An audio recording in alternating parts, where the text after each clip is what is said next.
De Côte d'Ivoire, Siandou Fofana a fait le bilan des activités de son département en ce qui concerne l'année 2017. Il ressort de ce bilan une amélioration de l'offre de services, un aménagement et la mise en valeur de nouveaux sites touristiques. En ce qui concerne les perspectives, le démarrage de la construction de plusieurs infrastructures touristiques sont annoncés. Max Soubi nous en dit davantage.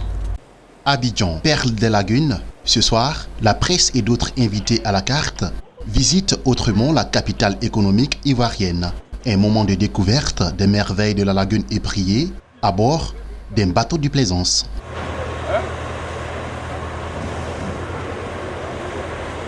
Cette balade lagunaire est à l'initiative du ministre ivoirien du Tourisme, Siandou Fofana. Face à la presse, le ministre s'est félicité du bilan du secteur touristique l'année dernière. 2017, la moisson a été bonne parce que nous avons été à mesure de constater que les chiffres du tourisme sont en nette évolution.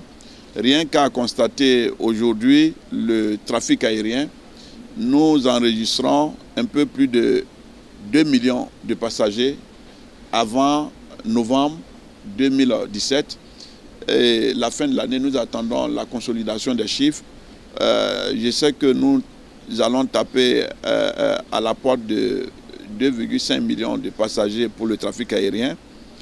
Toutes choses qui sont de nature à conforter la démarche et dire que nous avons fixé le cap d'atteindre 5 millions de touristes à 2020. Et nous serions capables de le faire pour être la 5e destination touristique de l'Afrique. Mais le bilan est aussi positif parce que vous constaterez avec moi que la Côte d'Ivoire accueille plusieurs investissements. Sur 2017, on a enregistré beaucoup d'investissements qui ont démarré.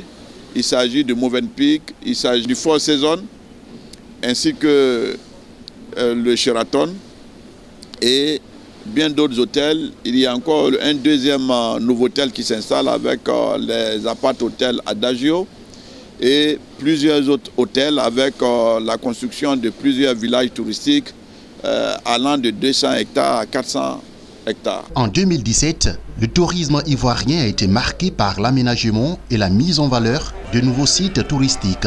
Ont également été initiées des études portant élaboration des plans cadastraux des sites touristiques de l'île Boulé, Jacquesville et San Pedro, et ceci en vue de la maîtrise du foncier d'utilité touristique et de l'incitation des investissements.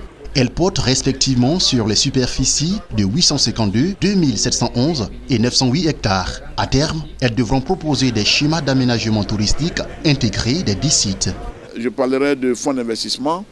Il s'agit de mettre un cadre institutionnel approprié avec une politique fiscale plus attractive qui permettrait à des privés d'avoir confiance en notre pays et de mobiliser les ressources pour qu'ils fassent des investissements de développement de divers ordres dans notre pays.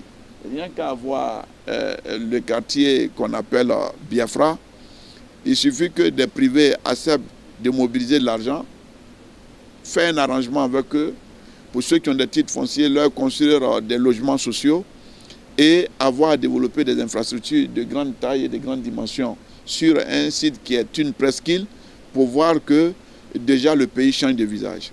En 2018, le ministère du Tourisme entend poursuivre ces initiatives amorcées. Il s'agira de faire aboutir les négociations entamées avec les investisseurs, mais aussi de faire démarrer les phases de réalisation de certains projets structuraux.